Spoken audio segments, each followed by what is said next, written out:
بسم اللہ الرحمن الرحیم. میں ہوں فیضان اشرف. میرے ساتھ موجود ہیں عیسیٰ نقوی صاحب. عیسیٰ نقوی صاحب، حکومت نے آئینی پیکج منظور کروانے کی کوشش کی جس میں وہ ناکام ہوگی. کیا یہ کہانی یہاں ختم ہوگی یا اس کی کوئی اگلی قسط باقی ہے؟ قسط باقی ہے اور بڑی دھماکے دار قسط باقی ہے. حیران کن طور پر پاکستان تحریک انصاف نے اب یہ کیا ہے کہ یہ جو ایم این ایز ہیں ان کو، یعنی یہ جوک ہے بہت بڑا، یہ ایک بہت بڑا لطیفہ ہے. آنے والے وقتوں میں لوگ ہماری اس تاریخ کو پڑھیں گے اور اپنا سر پکڑ کے بیٹھ جائیں کہ یہ کیا ہو رہا تھا. ایم این ایز کو شفٹ کرنے کا فیصلہ کیا اور سینیٹرز کو خیبر پختونخوا، بہت بڑا فیصلہ ہے.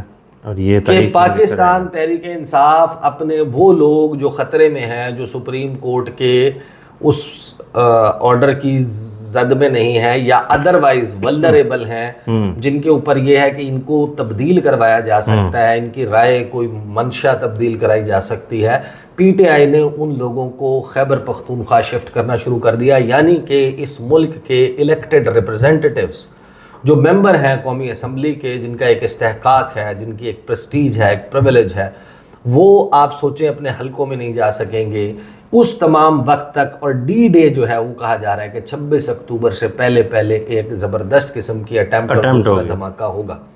اور اس کے لیے اب پی ٹی آئی میں سیکنڈ تھاٹس یہ بھی شروع ہو گئے ہیں کہ کیا 22 ستمبر کا جلسہ کرنے کا رسک اس حالات میں کہ جب حکومت ہمارے لوگوں کو، ایم این ایز کو پکڑ دھکڑ کر سکتی ہے، اور اس تمام کے آڑ میں کوئی ایسا واقعہ ہو جائے کہ جب ہم لاہور کی طرف روانہ ہوں، جا رہے ہوں، راستے میں ہوں، سٹیج کے اوپر کوئی اور کہیں پہ بھی راستے میں، جیسے سنجانی جلسہ میں ہوا اس طرح کی کوئی چیز ہو جائے، اور وہاں پر کسی بھی، کیونکہ این او سی تو نہیں ملے گا، جب این او سی نہیں ملے گا، جلسہ سٹیج پھر بھی لگا کے زبردستی کرنے کی کوشش کریں گے، کوئی چھوٹا موٹا واقعہ ہوگا اور اس کی بنیاد کے اوپر ایک پکڑ دھکڑ کا سلسلہ ہوگا. ابھی پکڑ دھکڑ شروع ہے، لاہور سے فوٹیجز آ رہی ہیں. لیکن یہ تو دیکھیں ورکرز کی ہے نا، ان کا ووٹ نہیں ہے، انہوں نے آئینی ترمیم پہ ووٹ نہیں ڈالنا. بات ہے جنہوں نے ووٹ ڈالنا ہے. جب وہ 22 ستمبر کو نکلیں گے، ظاہر ہے آپ نے اپنے ایم این ایز کو لے جا کے تقریریں کروانی ہے نا، وہاں پہ کون کرے گا؟ ورکرز نے تو نہیں کرنی، وہاں پہ تو جا کے کرنی ہے عمر ایوب نے، وہاں تو جا کے کرنی ہے بیرسٹر گوہر نے، جو ان کے مین وہ لوگ ہیں جنہوں نے اپنے بندوں کو انٹیکٹ رکھنا ہے، یا جن کے پاس وہ پالیسی ہے کہ کون کہاں ہے، کون کدھر ہے، کیا ہے سلسلہ. اگر وہ لوگ پکڑے جائیں گے یا وہ مطلب ایک اور تماشا لگنے جا رہا ہے جو ایم این ایز کو شفٹ کرنے کا، یہ بھی تو بڑا پلان ہے. یہاں سے وفاقی دارالحکومت سے خیبر پختونخوا داخل ہونا، یہ بھی سب سے بڑا چیلنج ہوگا. یہ ان اٹ سیلف دیکھیں ایک مذاق ہے بہت بڑا، کہ یہاں پر میں آن دا بیسس آف انفارمیشن بتا رہا ہوں کہ بہت سارے پی ٹی آئی کے یا ماضی کے سنی اتحاد کونسل والے جو ایم این ایز ہیں، وہ پارلیمنٹ لاجز میں اپنی سرکاری رہائش گاہیں ہونے کے باوجود وہاں پر رہنے سے گریزاں ہیں. وہ کوشش کرتے ہیں کہ یا خیبر پختونخوا ہاؤس میں ٹھہریں. بہت سارے ایسے ہیں جو کہیں اور لیفٹ رائٹ رہ رہے ہوتے ہیں اور وہاں پر موجود نہیں ہوتے. تو یہ تھاٹ پروسیس ہے جس کے بعد پی ٹی آئی نے ایک نیا سلسلہ شروع کیا ہے. دو میں کوئکلی آپ کو شارٹ سے بیان، ایک عمر ایوب صاحب نے ویڈیو سٹیٹمنٹ جاری کی ہے، اور پھر ایک زرتاج گل وزیر کا، اور اس کے بعد دھڑا دھڑ ان کے لوگوں کے بیانات آنا شروع ہو گئے ہیں. وہ انہوں نے ایک اور نئی اسٹریٹجی ساتھ میں شروع کی ہے. وہ کیا کر رہے ہیں یہ سن لیں. بسم اللہ الرحمن الرحیم. السلام علیکم خواتین حضرات. میں عمر ایوب خان، ممبر قومی اسمبلی حلقہ N18 ہری پور، اس چیز کا عہد کرتا ہوں کہ میں اپنے محبوب قائد فاؤنڈر چیئرمین جناب وزیر اعظم عمران خان صاحب اور اپنی پارٹی لیڈرشپ کے احکامات کے عین مطابق اپنی ووٹ قومی اسمبلی میں استعمال کروں گا. جو احکامات میرے فاؤنڈر چیئرمین وزیر اعظم عمران خان صاحب دیں گے اس کو منوان اسی طرح انشاءاللہ تعالی ہم لوگ ایکسیکیوٹ کریں گے. خواتین و حضرات، یہاں پہ میں اپنے باقی بھی ساتھیوں سے یہ گزارش کرتا ہوں کہ وہ بھی اپنا فل فور یہ عہد نامہ ویڈیو کے ذریعے اپلوڈ کریں، اور پاکستان تحریک انصاف اس کرپٹ اور فیشسٹ حکومت کے خلاف آنی دیوار کی طرح ہمیشہ کے لیے کھڑی رہے گی. بہت شکریہ. پاکستان زندہ باد. اچھا، یہ اب دیکھیں کہ عمر ایوب صاحب جو بیان ریکارڈ کروا رہے ہیں، یعنی کہ جس کو اپوزیشن لیڈر بنایا ہے قومی اسمبلی میں، جو پارٹی کا اب سے کچھ وقت پہلے تک سیکرٹری جنرل تھا، اس نے اس کا انیشیٹ کیا، اور ساتھ میں یہ انسٹرکشن دے رہے ہیں کہ باقی لوگ بھی ریکارڈ کروائیں. زرتاج گل کا بھی سن لیں.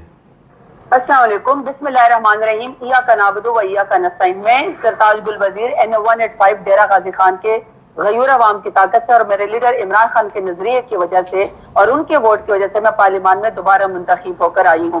میرا ووٹ میرے لیڈر عمران خان کی امانت ہے اور میں اپنی پارٹی کی ہر ضابطۂ اخلاقی پابند ہوں. جہاں میرا لیڈر حکم کرے گا میں وہیں پر ہی ووٹ ڈالوں گی. میری اپنے تمام جتنے بھی کولیگز ہیں ان سے میری اس وقت گزارش ہے کہ وہ بھی اپنی ویڈیو اسی طریقے سے اپلوڈ کریں, کیونکہ جو اس وقت ظلم اور جبر اور فساد اس حکومت میں ہمارے خلاف پی ٹی آئی کے خلاف ہو رہا ہے, اس کی کہیں پر بھی مثال نہیں ملتی. یہ تاریخ ان کو سیاہ لفظوں میں یاد رکھے گی. تو دوبارہ سے میرا ووٹ میرے لیڈر عمران خان کی امانت ہے اور میں صرف وہیں پر ہی ووٹ ڈالوں گی جہاں میرا لیڈر حکم کرے گا, اور انشاءاللہ دوبارہ آپ کے اور میرے ووٹ کی طاقت سے عمران خان دوبارہ وزیر اعظم بنے گے. بہت شکریہ. عمران خان زندہ باد, پاکستان زندہ باد.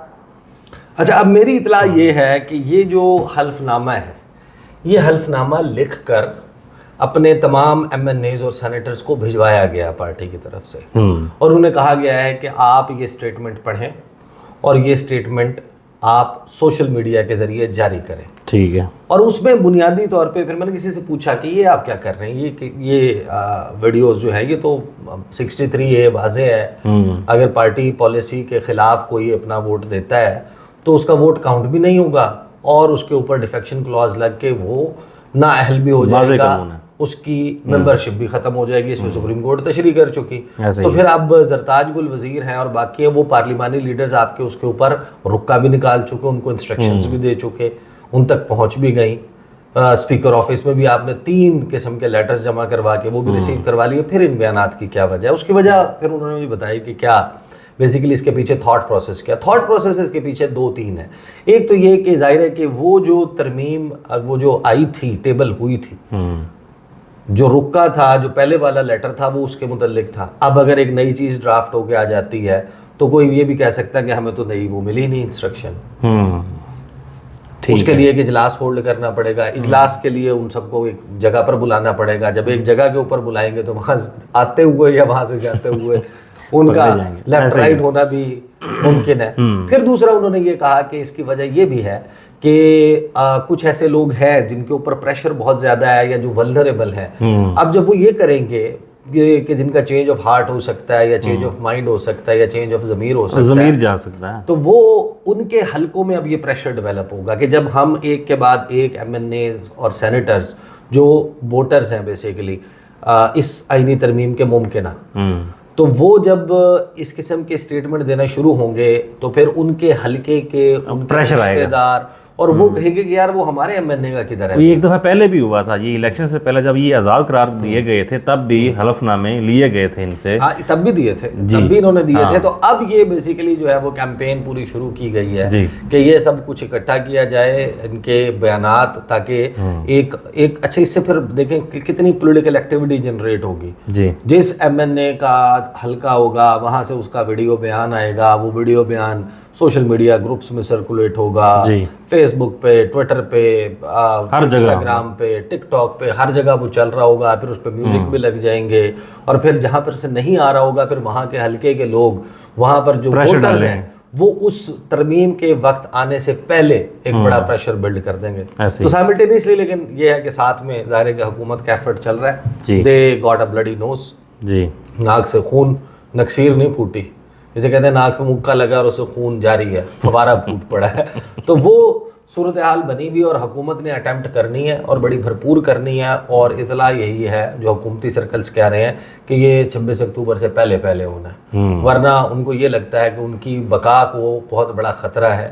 اور اگر اسی طرح چلتا رہا تو یہ جو عدالتیں ہیں ٹریبونلز میں کارروائیاں کب تک روک سکتے ہیں, کب تک ٹریبونلز کو فیصلے کرنے سے روک سکتے ہیں. اور پھر سپریم کورٹ آف پاکستان میں جو جج بیٹھے ہوئے ہیں وہ یہ کہتے ہیں کہ اطہر من اللہ ہو گئے. وہ انہوں نے تو ایک سماعت میں بڑا اوپنلی کہہ دیا تھا کہ ابھی بھی ان کے خیال میں اگر سب سے امپورٹنٹ کوئی کورٹ کے سامنے پینڈنگ پٹیشنز ہیں تو ان میں ایک پٹیشن ہے مسنگ پرسنز کے حوالے سے اور دوسری 8 فروری کے الیکشنز میں مبینہ دھاندلی کے حوالے سے. تو وہ ٹیک اپ اگر وہ ٹیک اپ ہو جاتی ہیں, فارم 45-47 کی کہانی سپریم کورٹ کھول لیتی ہے, ان کو کہتی ہے کاغذ سامنے رکھیں, اگر کاغذ پورے ہوتے آئی ہیو نو ڈاؤٹ تو وہ الیکشن کمیشن آف پاکستان کی ویب سائٹ پر لگے ہوتے ہیں نا, ایسے ہی ہے, وہ وہاں پر موجود نہیں ہے. دا ویری فیکٹ کہ آپ نے وہاں پر نہیں رکھے ہوئے اور اس میں ٹرانسپیرنسی نہیں ہے. ٹریبونل میں جہاں پر مانگے جاتے ہیں وہاں پر ٹریبونل کے جج کے خلاف جو ہے وہ ریفرنس آ جاتا ہے, اس کی ڈگری نکل آتی ہے, اس کو تبدیل کر دیا جاتا ہے. تو یہ سارے کے سارے جو ایکٹس ہیں وہ یہ ثابت کرتے ہیں کہ حکومت کے کاغذ پورے نہیں ہیں. گاڑی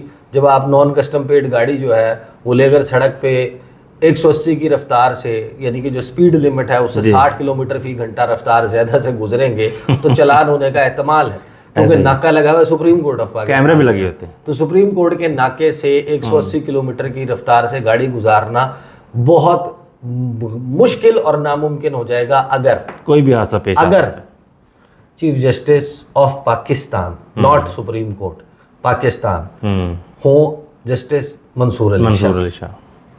بہت شکریہ عیسیٰ نقوی صاحب آپ کا. مجھے اور عیسیٰ نقوی صاحب کو اپنی دعا میں یاد رکھیے. اللہ حافظ.